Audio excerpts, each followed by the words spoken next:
Okay, ngayon namang umaga, syempre pag-uusapan pa rin natin, Carla, yung mga napaka-fresh pa rin na topic ang eleksyon. Syempre, at kahapon nga may mga proclamation na nangyari, and gaya nga nasabi natin kanina umaga, may mga bilangan para sa mga proclamation naman for today.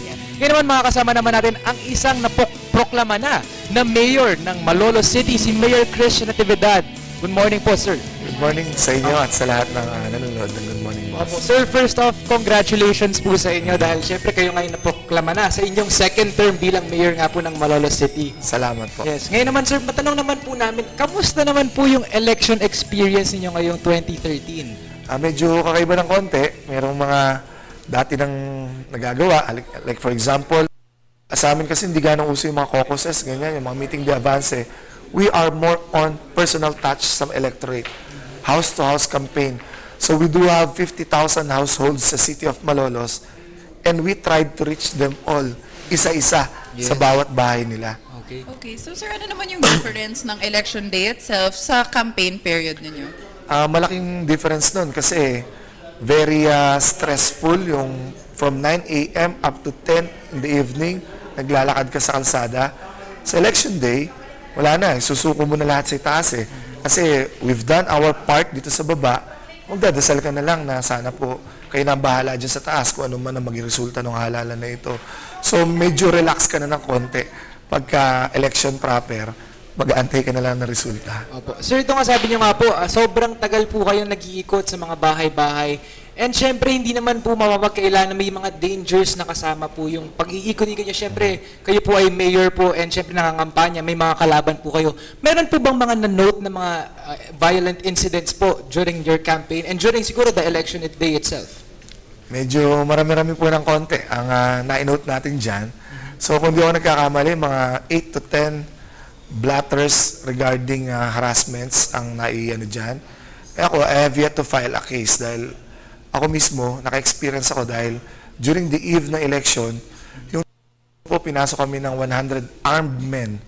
Hinarangan po ako dun sa labas at wala nagawa yung pulis eh. Hindi ko rin alam kung bakit hinayaan nilang maging ganon. Hinayaan nilang maging virtual war zone. At makita natin kung yun yung mga experiences ko. Okay, Nakakatakot exciting yun. Actually, medyo nakakatakot yun. Isipin mo, sa labas ng bahay mo, meron 100 armed men. And hindi mo alam kung anong gagawin mo. Kasi syempre, baka isang kilos mo lang, mali na. Para sa kanila, pwede ka nilang kagad barilin or whatever. Talaga nakakatakot yung mga ganitong pangyayari. And of course, at that point, pagod na rin sila, sir, Yes, sa I'm sure. pagkakampanya. Pero sir, second term nyo na nga po, ano naman yung improvements na na-notice nyo sa election day compared to yung last na halalan? Sa ngayon, mas mabilis yung transmission as compared do sa 2010. Tapos may tumaas ng konti yung turnout ng voters na bumoto. And at the same time, yung medyo nag-mature na rin yung mga watchers, yung mga botante. Kaya mas naging madali yung proseso. So ito nga po, nakita nga po natin yung difference, yung mas mabilis nga po na process. And I'm sure naramdaman din po ninyo dahil ang bilis po, kayo po isa sa mga maaga rin po na-proclaim po na panalo po. Ano naman, gano'n po katagal yung, siguro nung nag-close po yung election polls and yung mga precincts, gano'n po katagal yung inantay ninyo para po malaman na kayo po ay panalo and gano'n po katagal para po kayo maproklama bilang mayor po ulit? Kung depende kasi dun sa magiging ending eh. So sa amin kasi as early as 7:45 p.m. So that is just a matter of 45 minutes after the closing eh. Alam na namin yung resulta. At least on our end. Dahil meron kaming quick count. Pero kung medyo git-gitan na labanan, medyo magtatagal. So depende rin siguro sa sitwasyon. Pero nung 2010, I was proclaimed 3 days after na malaman namin yung official na.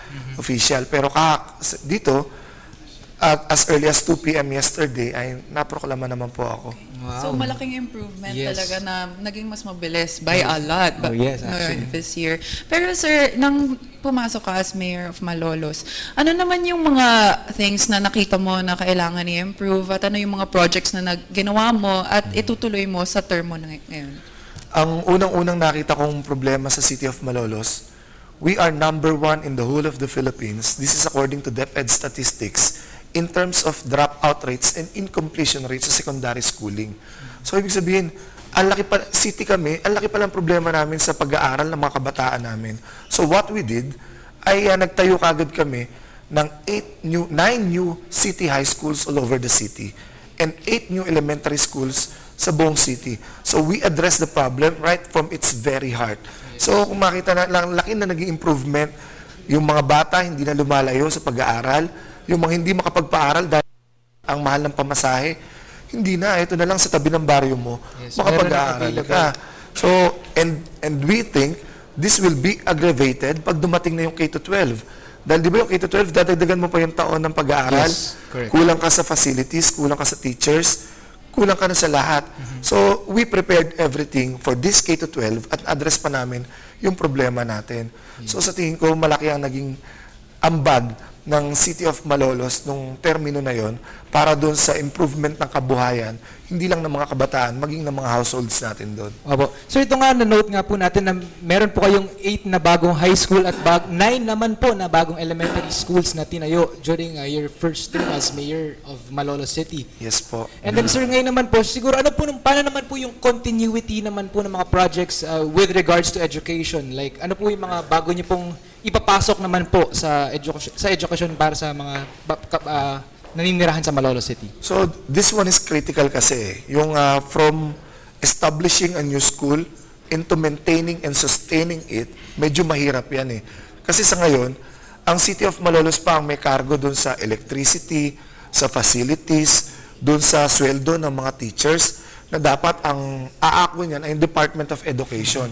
So, we will bridge yung gitna eh, kung paano mo may transfer ngayon to sa DepEd. So, at this point, we shoulder everything for them. So, ang wino-work out namin for the continuity of this project, yung ma-permanent na yung mga teachers, Yes. maging sigurado tayo na yung mga teachers natin ay mayroon ng career dito sa pagtuturo natin, di na sila mawala dito. Masigurado rin natin na mayroon na silang employment. So, maganda para sa kanila.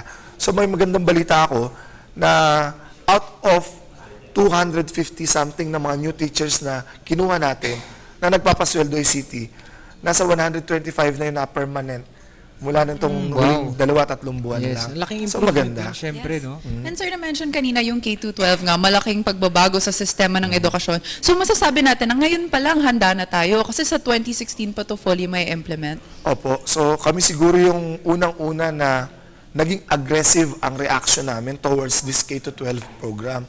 So whatever happens from this time until 2016, I think City of Malolos ay nakapagbigay na, may sufficient effort na kami na ginawa para madugtungan na itong K-12. Kasi kailangan mo dito talaga magdagdag ka ng schools, magdagdag ka ng facilities, magdagdag ka ng mga teachers para ma-occupy mo. Kasi kung hindi mo gagawin yan, madadaganan ka ng husto eh. Like ang isang case namin doon sa City of Malolos, we do have the most populated high school in the whole of Luzon with more than 13,000 high school students noong 2000.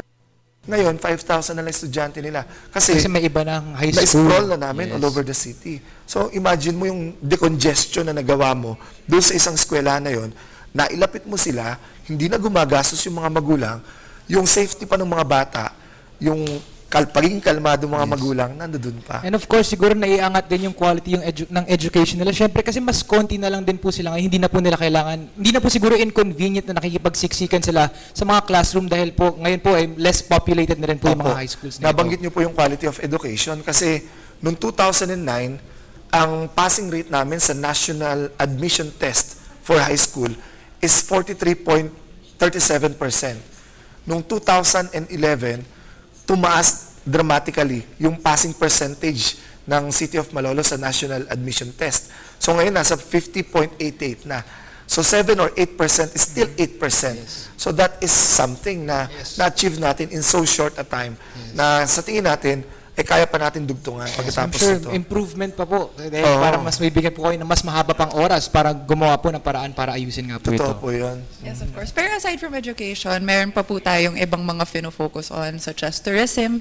Can you tell us a bit Tourism. more about this? Ang Malolos kasi noong 2010, we were delisted o natanggal kami sa National Heritage Conservation Society.